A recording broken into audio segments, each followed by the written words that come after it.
So, like we've been told all our lives with the senses, when one is like taken away, the others are enhanced.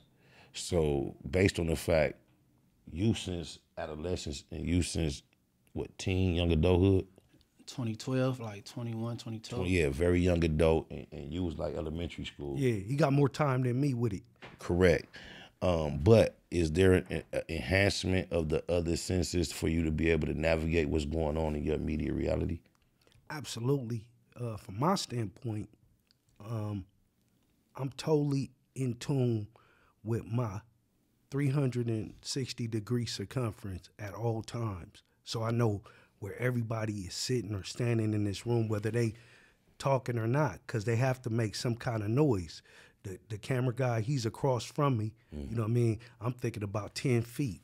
You know what I mean? Is he at 3, 4, 5, 6, or 12 o'clock? I think he's right at 12. If I threw a golf ball, I knock his face off. I'm telling you, no disrespect, big dog. For those who can't see the camera guy, he is absolutely correct.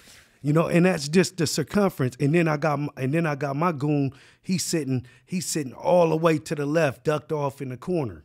Indeed. You know what I mean? Indeed, he is. And I don't even have to know that, but I know where my goons be. You know what I mean? That's just how. Is that a sound, feeling, or smell? It's a vibration and it's a connection that you know, because you get to know people's MO. He ain't the camera dude like that. You know what I mean? But so those are listening and viewing. This is the one individual that accompanied him here. So it seems like you're expressing, you know, his movements better than you know the average humans. Nah, I just know everybody movements. I got to, you know what I mean? Me not knowing is going to be detrimental to me. So as a boss and as a motherfucker that has to control my environment, you know what I mean, as the key person in whatever I'm doing, I gotta be aware of the room, the setting, who's moving, where they moving, what they got, what they doing, how they moving, what they thinking. I'm even reading their minds. Munchie B, he just described you as far as like myself. When we in a situation, that's how we move. We that guy. Do you have a similar experience, you know what I'm saying, still being that guy when you move with your guys and having to compensate for similar experience? Was it different? So what you saying, like, when we out and about, how we moving about? And because you maintain a certain level of respect, although, you know, the condition that you face with, and I see it, others see it, and, you know, do you feel like it's something you had to establish, or do you feel like it's because what you was beforehand, your circle automatically give you that, or do you have to still do things to maintain it? I go circumstantial, depending on where I'm about to push to. All right, if I'm going over here, I'm saying I had the troopers with me, but a lot of times, and I get complaints. I just push for me and the female, bro. I ain't PTSD'd up or none of that shit. You know what I'm saying? That's the best way to roll. Like I'll be cool, but you know I know how to assess situations and shit like that. And I know when to, you know what I'm saying, troop up and go to certain, you know what I'm saying.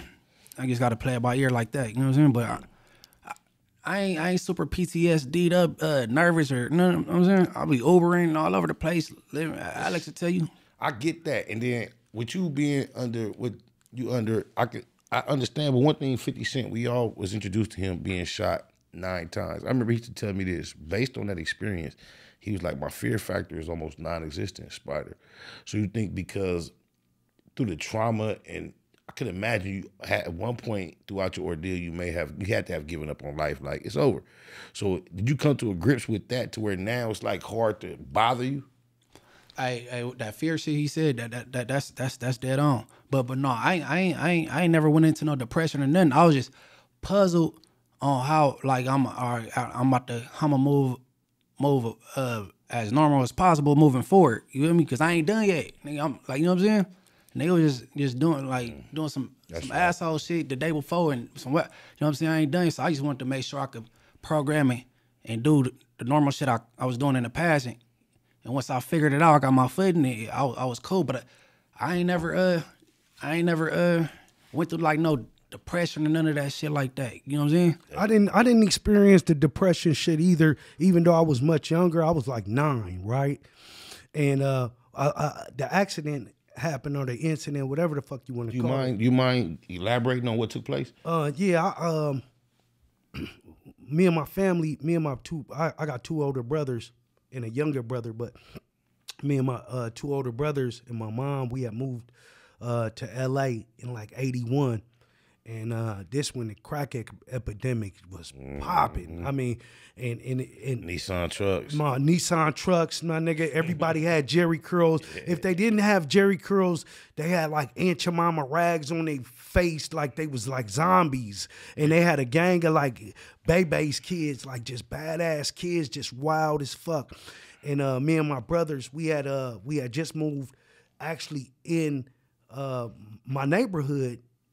Before was my neighborhood, which is what area? You know, it's Normandy and 93rd Street. Okay, and we moved on the block or whatever, and they had a gang of crack houses and a gang of Bebe's kids. It's crazy because I knew like Benzo Al and different niggas that work with Freeway Rick and shit like that because they was living on my block. Okay. They had crack houses on my block. So we got into it. They had a family that was living right next door. They might have had like 8 brothers and like 3 sisters or whatever. Growing up in that environment, were you ever affiliated or pressured or motivated to be involved in any type of street gang situation?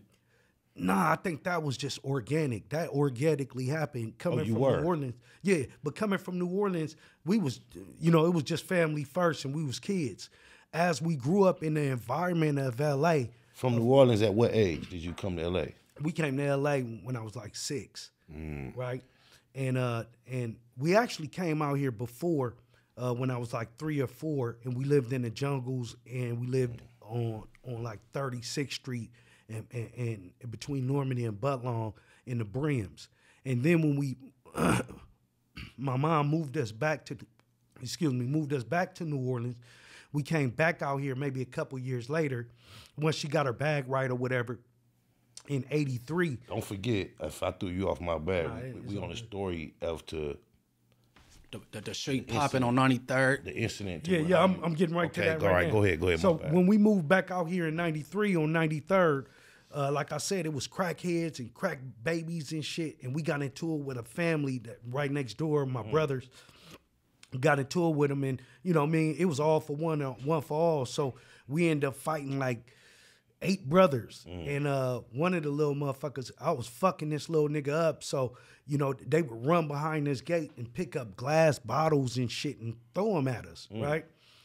And we from the projects, it's some wild shit, but I ain't never had niggas just throwing just glass bottles and shit, right? Right.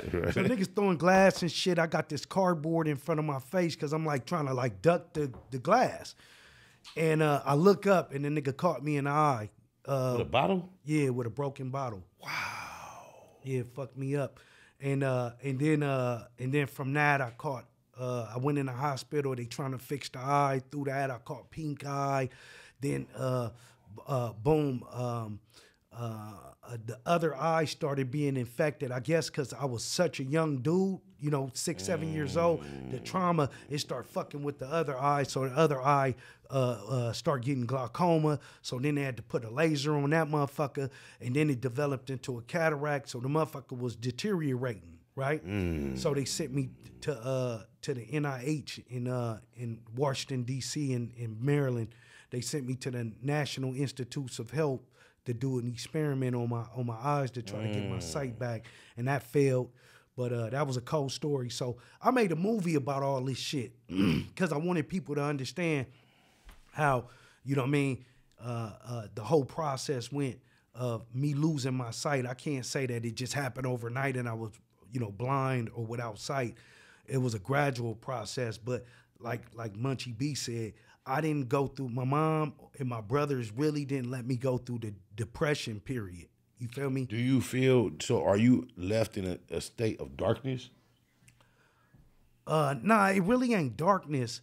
It's more dark with these fucking shades on. Okay. You know what I'm saying? But nah. What the hell? Wait a minute. Yeah. I see something in your eyes that's not natural. Is them stones or is that metal? Yeah, nah. What happened is, like I was saying, I went to the NIH, so they eradicated my eyes, right? So I had prosthetics. You feel me? They had to put prosthetics in, and over the years, as I grown, you know what I'm saying. You know, I would go to the cosmetic doctor every like couple years because your eye socket grows every few years, right? So, you know, you just think starting at 10, so 10, boom, at like 16 I went back, at 20 something I went back. So, boom, I'm steady going back, getting the eye adjusted, you know what I mean? The prosthetics adjusted because my face is growing and shit. And at some point, I had just signed to Mario Winans and through a bad boy situation. And, you know, Mario, he had just hit me with some bread, you know what I mean? You know what I mean? And I'm like, fuck it. I need to do something to stand out as an artist, right?